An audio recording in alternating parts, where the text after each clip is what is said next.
Take a pit stop for all things NASCAR with the Four Tire Change podcast. Here is your host, Dawson Iserlo.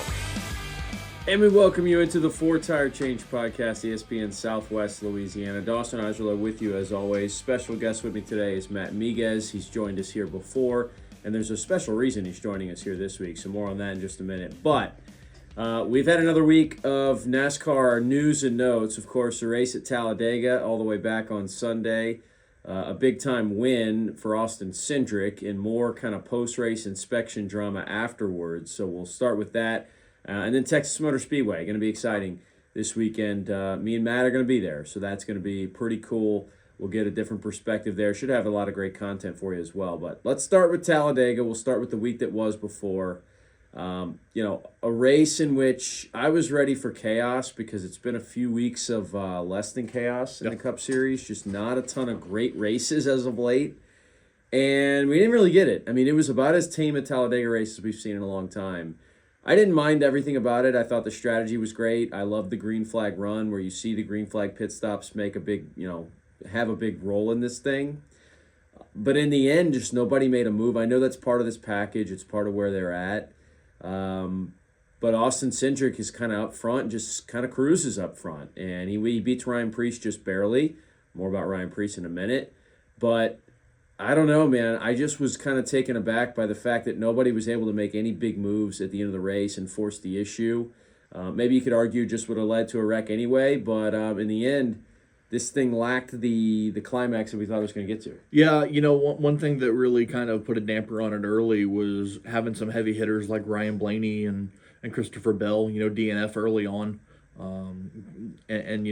I think if those guys would have been able to run to the end, run the full 188 laps, I think it was, I think that could have made a difference. Now, I'm not saying that Austin Cindric still wouldn't have ended up in victory lane.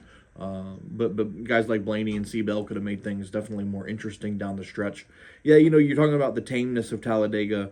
We're always waiting for the big one, right, at these Superspeedway races with Daytona and Talladega. Some would even argue the way Atlanta's been reconstructed, even Atlanta's kind of the same way. Just waited for that key moment that was going to change everything, and it never really came. But no, credit to Austin Cindric. He stayed near the front most of the day. Had the right pit strategy, made the right calls, and got to victory lane.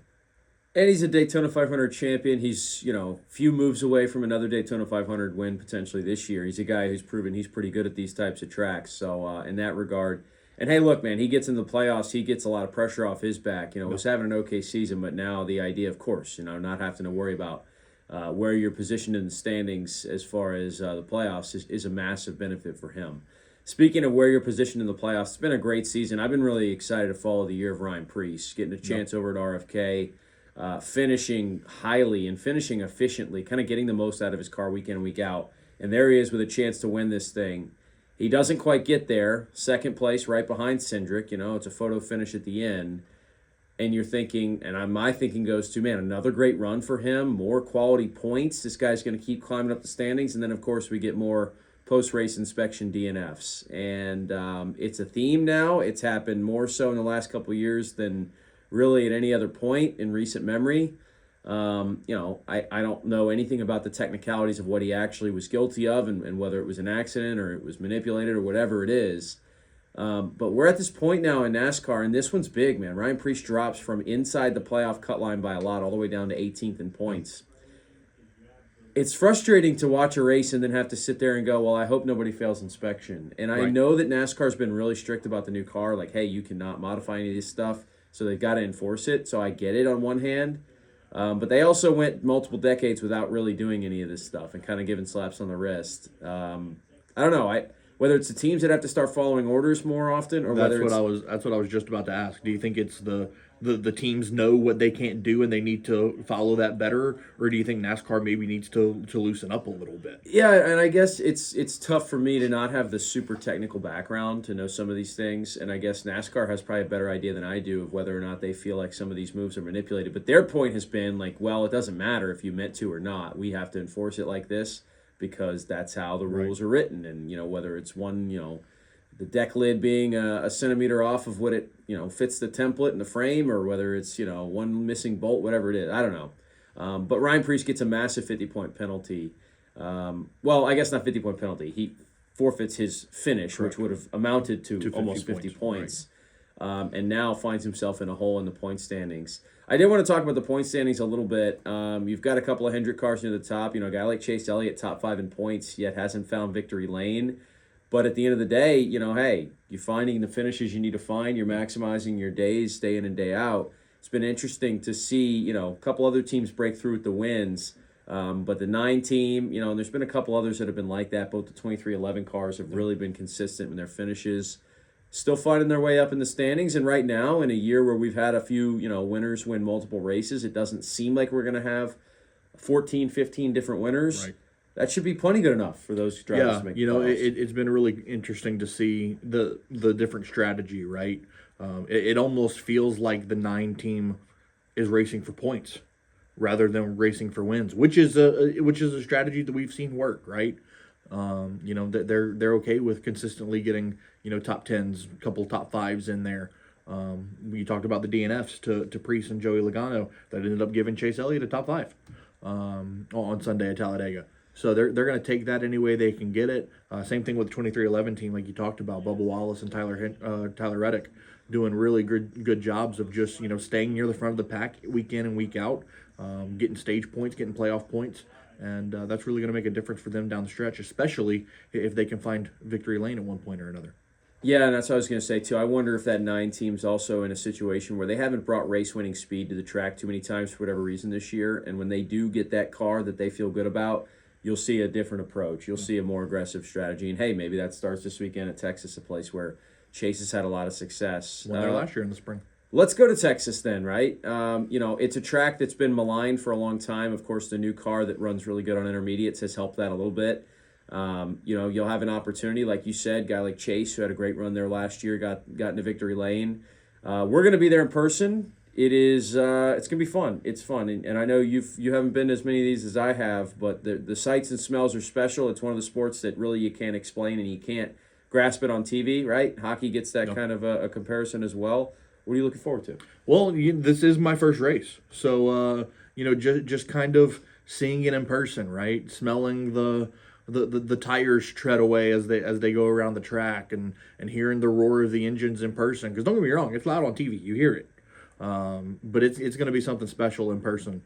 So really looking forward to that. Really just looking forward to the environment. NASCAR fans are special. And it's going to be a lot of fun. And hopefully, in addition to the great environment and the great atmosphere, we can get a great race on the track as well. Yeah, and we're going to be fortunate enough. We'll have some media access, so should be good. Should have some stuff for the podcast at some point, whether it be things on the back end or front end content. Should be cool as well. As far as the race is concerned, picking a winner here, as we like to do on this podcast, I've got something in mind. I know where I'm going, but I want to give you the floor first here, and we'll see if you go with the homer pick or if you go elsewhere. I'm not going to go with the homer pick. I think Chase races really well, like he has been, but I don't think he finds victory lane this time in Texas. I'm actually going to go William Byron. A guy who has consistently had a really good race car, and just has had a couple instances, whether it's a pit road penalty or he gets caught behind an accident that he has to slow down for, or whatever it may be, has just kind of found himself finishing middle of the pack the last couple of weeks. I think he breaks through that this week. I think he continues to have a really fast Chevy Camaro, and I think he finds victory lane. Yeah, Byron, look, great start to the season, bit of a lull in the middle, and we'll see now. He's got plenty of time as we're really just getting into the middle portion of the NASCAR Cup Series schedule. I'm going Tyler Reddick. We alluded to him there with 2311 Racing. I think he's been up front enough to probably have more on the scorecard than he does at this point in the season. I think they're going to try and make a statement here, and a place like Texas, he's been great at the intermediates. He loves to rip the wall when in places that it's plausible to do so. I think that 45 team gets a big one and maybe even stacks momentum here on top of it. Look out for his teammate Bubba Wallace, I think, to run well in addition to Reddick. So look, when it comes to Texas, NASCAR's in need of a nice race here. It's just been a tough stretch, and we know what the short tracks are, and Bristol was just not great. Talladega, we talked about it. It was Talladega, but it didn't have all the flair for the dramatic that Talladega typically has. I mean, you even go back a little further, there's just been a stretch of, I don't want to say boring. I think that's in the eye of the beholder, but Martinsville is very yeah, just not a lot of excitement in recent weeks. But this car, for all of its faults at the short tracks and sometimes elsewhere, the intermediates is where it shines. Texas is as intermediate as it gets, a classic kind of 1.5 mile track. Maybe this is the race that, and maybe us being there doesn't hurt either. Maybe we're the good luck charm. We need a flair for the dramatic here. I think NASCAR needs a really good race. Yeah, I agree. Like you talked about, the tracks that we were expecting great races from, your Bristols, your Superspeedways at Talladega, they really just didn't deliver. So this is a great opportunity for NASCAR to pull those casual fans back in with a great race, and hopefully these championship level drivers can deliver that. I think we got a good chance to see it, and excited for it. Like I mentioned, myself, Matt Miguez will be out there. Keep an eye on our social channels for some content throughout the race weekend, and most specifically on Sunday when we're out at Texas Motor Speedway in the Dallas area. Should be a lot of fun, and hey, man, we'll see if that flair for the dramatic returns, and maybe NASCAR gets a big-time finish, and, we'll have to wait and watch how it plays out. But appreciate you, as always, for tuning in to the Four Tire Change podcast. It's been a big stretch here. Just hit 50 episodes last week. Appreciate the support on that one. And here's to 50 more. Thank you, Matt Miguez, for joining me. And let's see how this thing goes. Matt's also going to join us next week, of course, to give our thoughts, because we'll be in there in person. It'll be a great episode. We'll have a whole lot more than just our TV analysis to bring you. So that'll do it for this episode of the Four Tire Change podcast. Keep it locked in. Of course, we got new episode of Over Par is up already. If you want to check that out on the ESPN Southwest Louisiana YouTube channel, hosted by Miguez, and plenty more. Cleats and Sneaks as well coming out soon here. That's Four Tire Change.